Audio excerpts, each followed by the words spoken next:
আজকালকার মানুষ এতই কিপটে হসে, হেনাও ভিক্ষে দিবার চায় না। 10টা টাকা ভিক্ষে নেওয়ার জন্য এতই কান্দাকাটি করা লাগে, তাও মানুষের মন গলে না।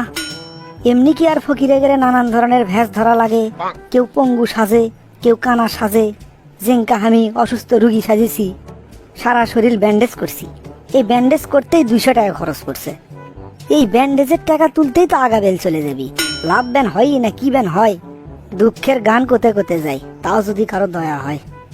এই দুনিয়ায় সবারই তো আছে ক্ষুধার জ্বালা, একটুখানি দয়া করো ভাই পয়সাওয়ালা। সেই দয়াতেই বেঁচে যাবে আমার কচি সোনা, আমার কচি সোনা। একটি টাকা দাও না ও ভাই, একটি টাকা দাও না। 100 টাকা, 500 টাকা, 1000 টাকা চাই না। কোটটাই পরা একটা ভদ্রলোক দেখা যাচ্ছে, দেখা যাক কপালে কি আছে। কওয়া তো যায় না, বড় সড়ো ভিক্ষেও পাওয়া যেতে পারে।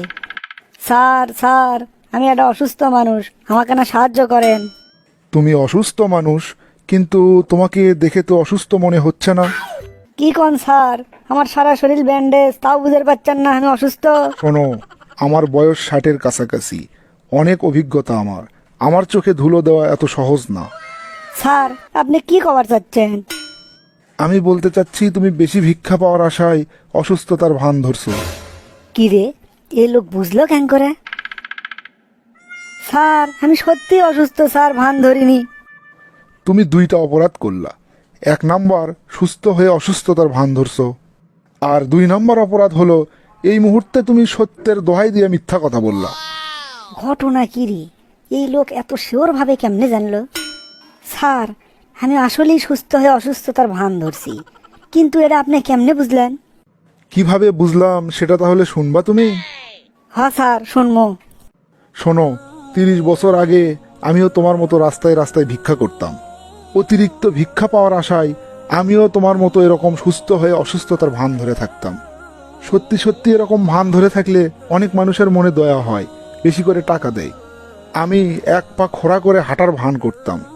একদিন এক লোক আমাকে এরকম খুঁড়িয়ে খুঁড়িয়ে হাঁটতে দেখে 100 টাকা দান করে। তার কিছুক্ষণ পরই আমি এক চিপা গলির মধ্যে যাই।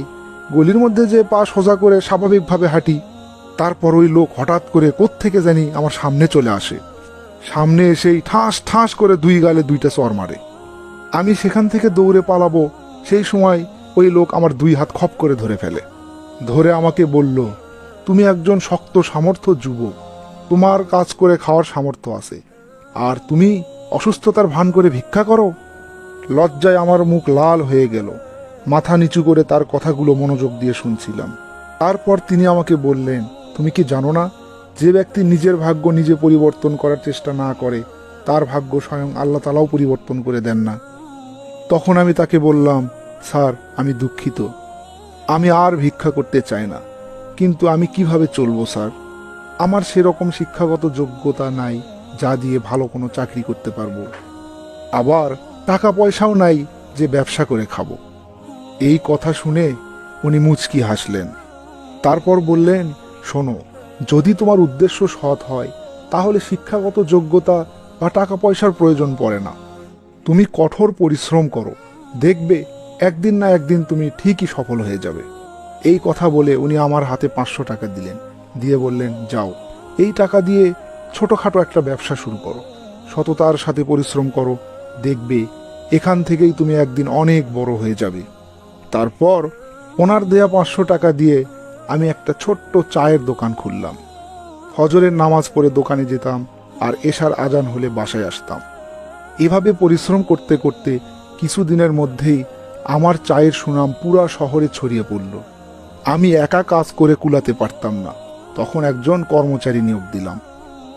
এরপর আর আমাকে পিছনে ফিরে তাকাতে হয়নি।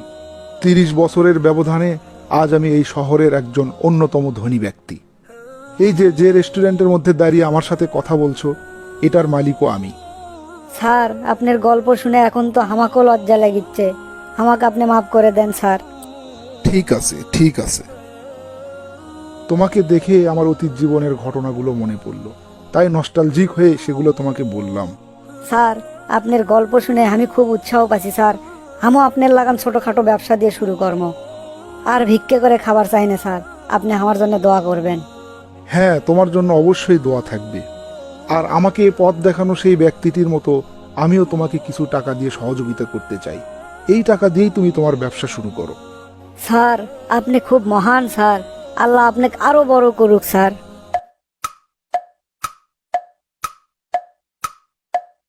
আরে স্যার, আপনি কেমন আছেন? ভালো আছি আলহামদুলিল্লাহ। তুমি কে? তুমি কি আমাকে চেনো নাকি? আপনি চিনব না স্যার? আপনি আমার জীবনের গতি পরিবর্তন করে দিয়েছেন। আপনি আমাকে চিনতে পারছেন না? না তো, তোমাকে তো চিনতে পারলাম না। স্যার, 2 বছর আগে পুরো শরীর ব্যান্ডেজ করে আপনার কাছে ভিক্ষা লিবার গেছিলাম। সেদিন আপনি আমাকে যে জ্ঞানটা দিছিলেন সেটাই আজকে আমাকে এই পর্যায়ে নিয়ে যাচ্ছে স্যার। আমি আর ভিক্ষে করি না। ও আচ্ছা আচ্ছা, মনে পড়ছে মনে পড়ছে। তা কিভাবে কি করলা? স্যার, আপনার দেওয়া টাকা দিয়ে ছোট্ট একটা মুদির দোকান দিছিলাম। আর আপনার দেখানো লাইন মতেই সততার সাথে অনেক পরিশ্রম করছি স্যার, যার ফলে আজকে আমার এত বড় একটা দোকান হচ্ছে। বাহ বাহ বাহ, খুব ভালো খুব ভালো, শুনে খুবই খুশি হলাম। দেখলে তো, সেদিনই তোমাকে বলেছিলাম যে নিজের ভাগ্য নিজে পরিবর্তন করার চেষ্টা না করে আল্লাহ তার ভাগ্য পরিবর্তন করে দেয় না।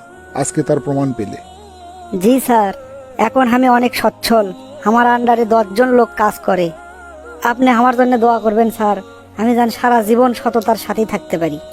অবশ্যই অবশ্যই। আসুন আমরা সবাই শর্টকাটে টাকা ইনকামের চিন্তা ভাবনা বাদ দিয়ে সততার সাথে পরিশ্রম করি। তাহলে আল্লাহ তাআলা অবশ্যই আমাদের ভাগ্য পরিবর্তন করে দেবে।